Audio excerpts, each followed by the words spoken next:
S'en sortir, s'en sortir. D'un nouveau confinement.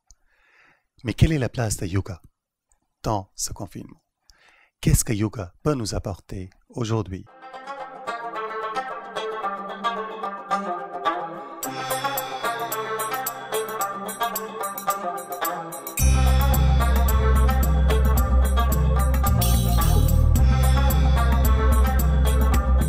Namasté, je suis Pankaj, le fondateur de Yoga Laboratorium, et aujourd'hui parlons de la place de yoga quand déjà il y a le confinement, ensuite il y a l'hiver qui arrive, et troisièmement, la place de yoga quand la situation est difficile. Parlons de comment yoga peut nous aider. Yoga, ça a un impact sur l'intégralité de notre vie. Et en ce qui concerne le confinement, les situations difficiles, cela démarre pas les asanas, même pas les respirations. Cela démarre par les yams et les niyams de yoga.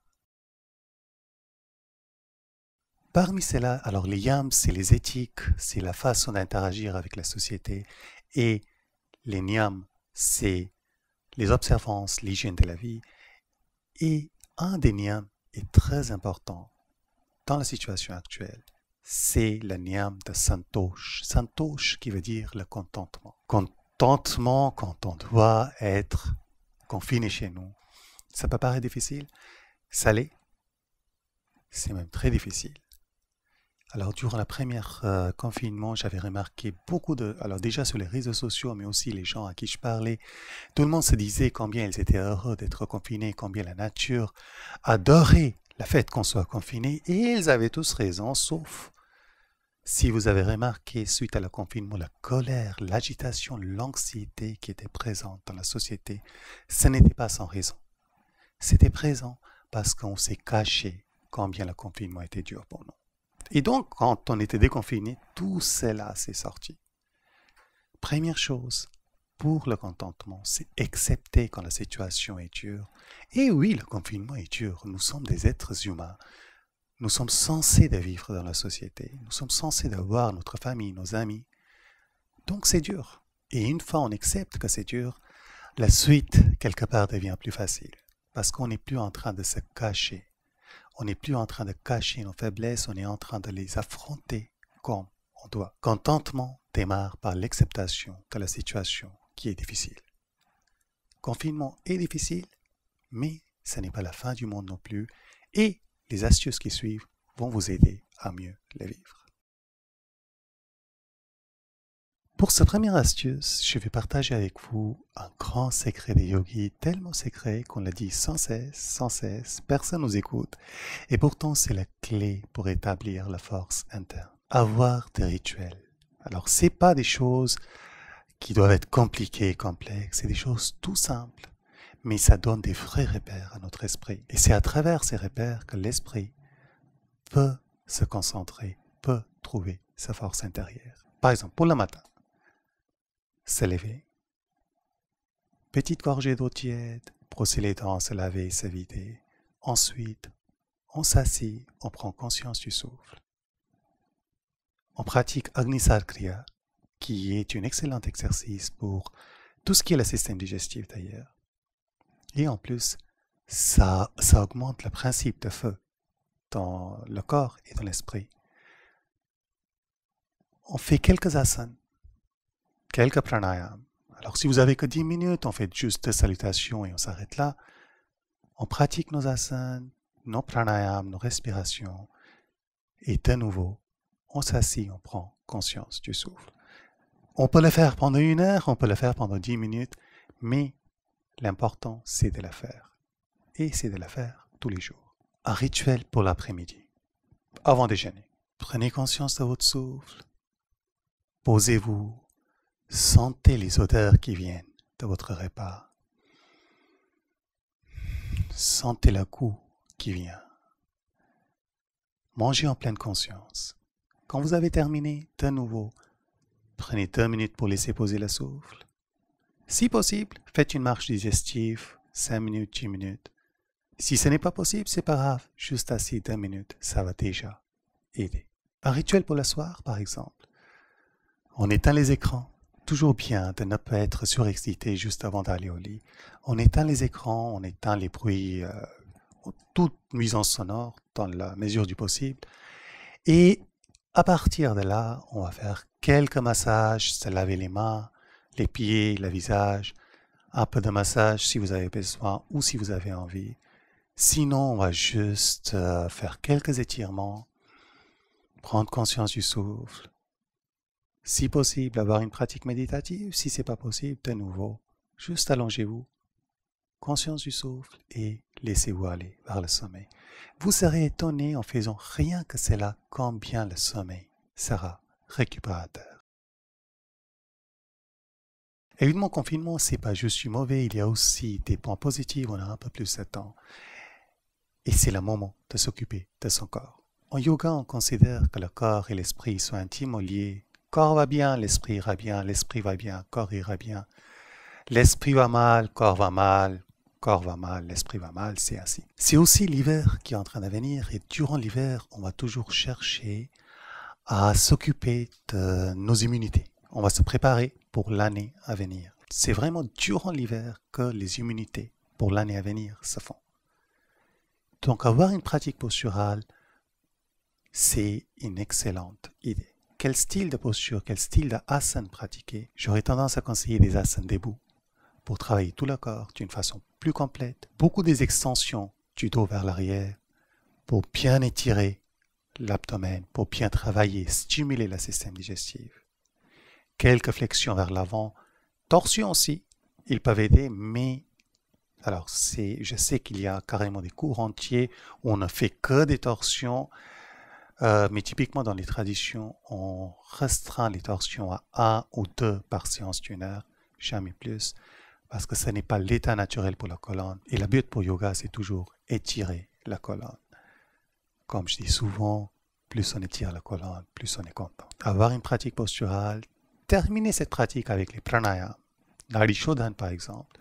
On peut aussi faire les Bhastrika. Bhastrika, c'est des respirations plutôt rapides. Nadi Shodhana, c'est une pranayama que je conseille, en tout cas dans toutes les saisons. Et toujours terminer avec une petite méditation. Parlons de la méditation. Alors, méditation, 1000 bienfaits. D'ailleurs, je sais que ça va étonner certains, mais toute la pratique de yoga, en fait, toutes les autres pratiques de yoga, on les faisait pour un seul but. Vous voyez, toute la connaissance théorique, philosophique, suivre les éthiques, les observances, hygiène de vie, pratique posturale, respiration. Tout cela, pourquoi on le faisait? On le faisait pour un seul but, pour pouvoir mieux méditer. Ce n'est qu'à travers la méditation qu'on acquit la capacité de percevoir la réalité qui est la base du yoga.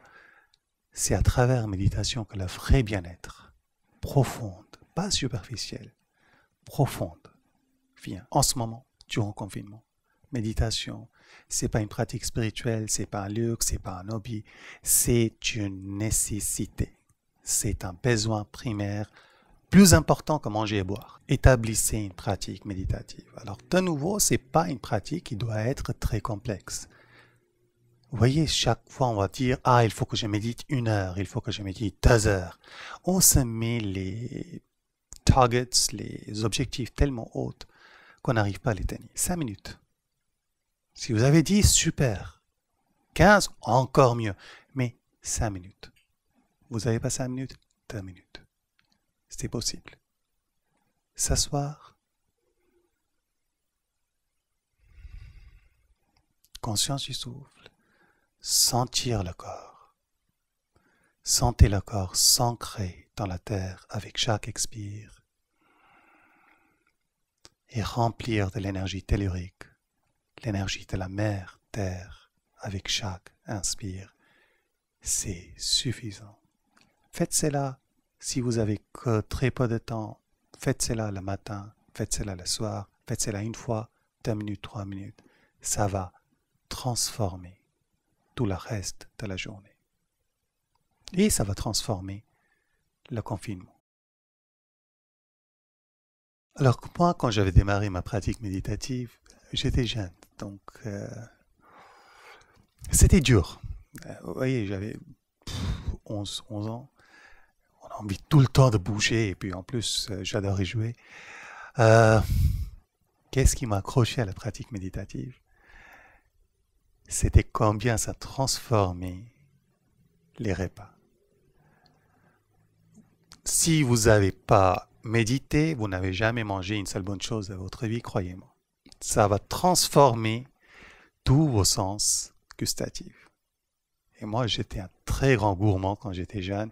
Alors, je ne méditais que pour cet plaisir, parce qu'après chaque repas, c'était un plaisir sensoriel. Mais parlons de cela. Parlons de mieux manger. Parlons de prendre le temps de cuisiner. Dans la vie habituelle, quand on n'est pas en confinement, il faut prendre les transports, il faut se rendre au lieu de travail, etc., etc. Ça prend beaucoup de temps et donc on n'a souvent pas le temps pour s'occuper de notre nourriture. Pourtant, la nourriture est tellement essentielle. On la mange déjà tous les jours. Et deuxième chose, durant le dernier confinement, j'avais remarqué que beaucoup de gens, on est chez soi, c'est facile de prendre un paquet de chips, c'est facile de prendre un petit gâteau. Les horaires, on s'en fiche, en tout cas, tous les heures, ça ressemble un peu. Et donc, beaucoup de gens avaient pris beaucoup de mauvaises habitudes, de grignoter tout le temps, de mal manger. Ne le faites pas. Notre corps, c'est notre outil principal. Même notre cerveau réside dans notre corps. Si on ne s'occupe pas du corps, le corps ne va pas s'occuper de nous. C'est le moment de retrouver les plaisirs de cuisiner. Retrouver les plaisirs des odeurs qui viennent quand on met... Alors, je suis en train d'imaginer la cuisine que je vais faire et donc tous mes sens sont suractifs. Mais vous captez l'idée, prenez le temps de cuisiner, de mieux manger, gardez vos heures habituelles de manger. Ne les changez pas juste parce que vous êtes maintenant confiné. Parlons de ne pas changer les horaires des repas. Aussi important, ne pas changer les horaires de travail. Télétravail, c'est un peu devenu notre quotidien. On travaille de plus en plus de chez nous.